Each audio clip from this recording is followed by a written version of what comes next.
Stroke என்று சொல்லக்கூடிய பக்கவாதம், அதாவது ஹெமிப்ளீஜியன் நீங்கள் கேள்விப்பட்டிருப்பீங்க. இது இந்த டயபெட்டிக் பேஷண்ட்ஸுக்கு டயபெட்டிஸ் இல்லாதவங்களோட 2-3 மடங்கு அதிகமாக வருவதற்கு சான்ஸ் இருக்குது.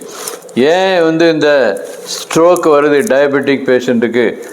ரொம்ப ரொம்ப முக்கியமானது, யங் ஏஜ்லே இந்த ஸ்ட்ரோக்குங்கிற வியாதியே 60 வயசுக்கு மேலே வரக்கூடிய வியாதி தான். ஆனால் டயபெட்டிஸ் உள்ளவங்களுக்கு யங் ஏஜ்லே 40 வயசுலேயே இந்த ஸ்ட்ரோக் வர்றதுக்கு வாய்ப்பு இருக்குது.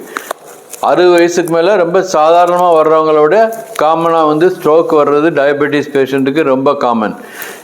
ஏன் இந்த ஸ்ட்ரோக் வருதுன்னா, இந்த டயபெட்டிஸ்னால மூளைக்கு போகிற இரத்த குழாயில் கொழுப்பு படிக்கிறதுனால அந்த இரத்த குழாய் சிறிதாக அந்த டயமீட்டர் குறைஞ்சி ஒரு ஸ்டேஜில் இரத்த குழாயில் இரத்த உறைவு வர்றதுனால அடைபட்டு உங்களுக்கு ரத்தம் மூளைக்கு ஏதாவது ஒரு பாகத்தில் ரத்தம் போகிற நின்றுட்டா இந்த ஸ்ட்ரோக் வருது.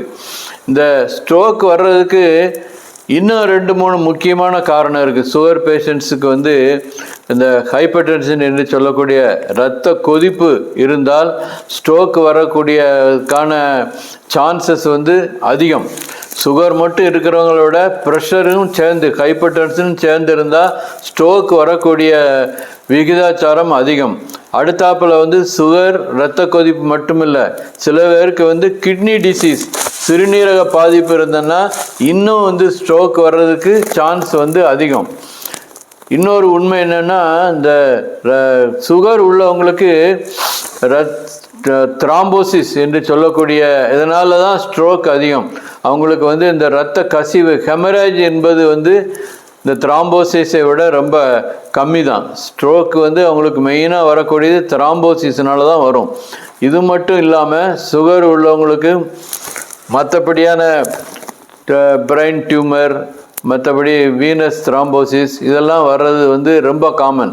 சுகர் பேஷண்ட்டாக உள்ளவங்களுக்கு எப்போமாவது ஃபிட்ஸ் வரக்கூடிய சான்ஸ் அதிகம் இருந்தால் நீங்கள் உடனே அவங்களுக்கு இப்போ தான் லேட்டஸ்ட்டாக சிடி ஸ்கேன், எம்ஆர்ஐ இதெல்லாம் இருக்குது. இந்த டெஸ்ட்டுகள்லாம் பண்ணி உங்களுக்கு இந்த த்ராம்போசிஸ் இல்லாட்டா ஹெமரேஜ் எதுவும் இருக்கா என்னங்கிறத பார்த்துக்கிடணும். இல்லாட்டா சப்டியூரல் ஹெமட்டோமான்னு ஒன்று இருக்குது. தெரியாமல் இந்த சுகர் பேஷண்ட் எங்கேயாவது விழுந்திருப்பாங்க. மூளைக்குள்ளே ரத்தம் மூளைக்கும் நம்மளுடைய ஸ்கல் போனுக்கு இடையில ரத்தம் சில பேருக்கு கெட்டிடும். இதுக்கு பேர் ஹெமட்டோமான்னு பேர். இதெல்லாம் இருக்காங்கிறத நீங்கள் எடுத்து பார்த்துக்கணும். இதை விட ரொம்ப முக்கியமான விஷயம் இந்த டயபெட்டிக் பேஷண்ட்ஸ் என்னென்னா, டிமென்ஷியான்னு ஒரு வியாதி இருக்குது. அது என்னன்னா, இந்த 60 வயசுக்கு மேலே பார்த்தீங்கன்னா சில பேர் ஞாபக மறதி ரொம்ப இருக்குன்னு சொல்லுவாங்க. ஆனால் இது சுகர் பேஷண்ட்டுக்கு அதிகமாயிரும். ஏன்னா நம்ம பிரெயினில் நியூரான்ஸ்னு ஒன்று இருக்குது. அதுதான் இந்த ஞாபக சக்தி, இந்த அடுத்தவங்க பேரை ஞாபகம் வச்சுக்கிறது, கிழமைகளை ஞாபகம் வைக்கிறது, என்னென்ன பண்ணணும்னு நினைக்கிறது, நம்மளுடைய சொந்தக்காரங்களை நினைவுபடுத்திக்கிறது எல்லாம் இந்த நியூரான் கரெக்டாக இருக்கணும். இந்த நியூரான் சரி இல்லைன்னா உங்களுக்கு இந்த மாதிரி வியாதிகள்லாம் வரும். இந்த டிமென்ஷியாங்கிறது வரும். இதுக்கு ரொம்ப முக்கியமான காரணம் என்னென்னா, diabetes one of the reason. இந்த எத்தனையோ மில்லியன் நியூரான் நம்ம பிரெயினில் இருக்குது. இந்த சுகர் உள்ளவங்களுக்கு இந்த நியூரான்கள் நாள்பட அது அப்படி இதுக்கு பேர் டெத் ஆஃப் நியூரான்ஸ்ன்னு சொல்கிறது. அப்படி கொஞ்சம் கொஞ்சமாக அது செத்து போயிடும். ஒரு ஸ்டேஜில் பார்த்தீங்கன்னா நியூரானுடைய இது ரொம்ப அதிகமாக செத்து போனால் இந்த டிமென்ஷியாங்கிற மறதி உள்ள வியாதிகள்லாம் வர்றதுக்கு சான்ஸ் இருக்குது.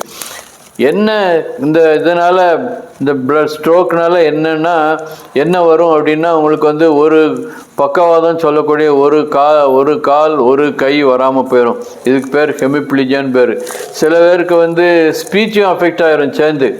ஸோ வெறும் ஹெமிப்ளீஜியானா உங்களுக்கு ஃபிசியோதெரப்பி பண்ணி அவங்களுக்கு regular physiotherapy acute stage of ஸ்ட்ரோக்கில் நீங்கள் அஃப்கோர்ஸ் ஆஸ்பத்திரியில் போய் டாக்டர்கள்ட்ட காமிச்சு அந்த த்ராம்போசிஸ் ரத்த உறைவு குறையிறதுக்கு அதுக்கு உண்டான ஊசிகள்லாம் போட்டு நீங்கள் ட்ரீட்மெண்ட் எடுத்து சுகரு ப்ரெஷர்லாம் கண்ட்ரோலாக வச்சுக்கிட்டு அது பின்னாடி வந்து திருப்பி வராமல் இருக்கிறதுக்கு தான் அந்த மருந்துகள்லாம் திருப்பி டாக்டர்கள் கொடுப்பாங்க.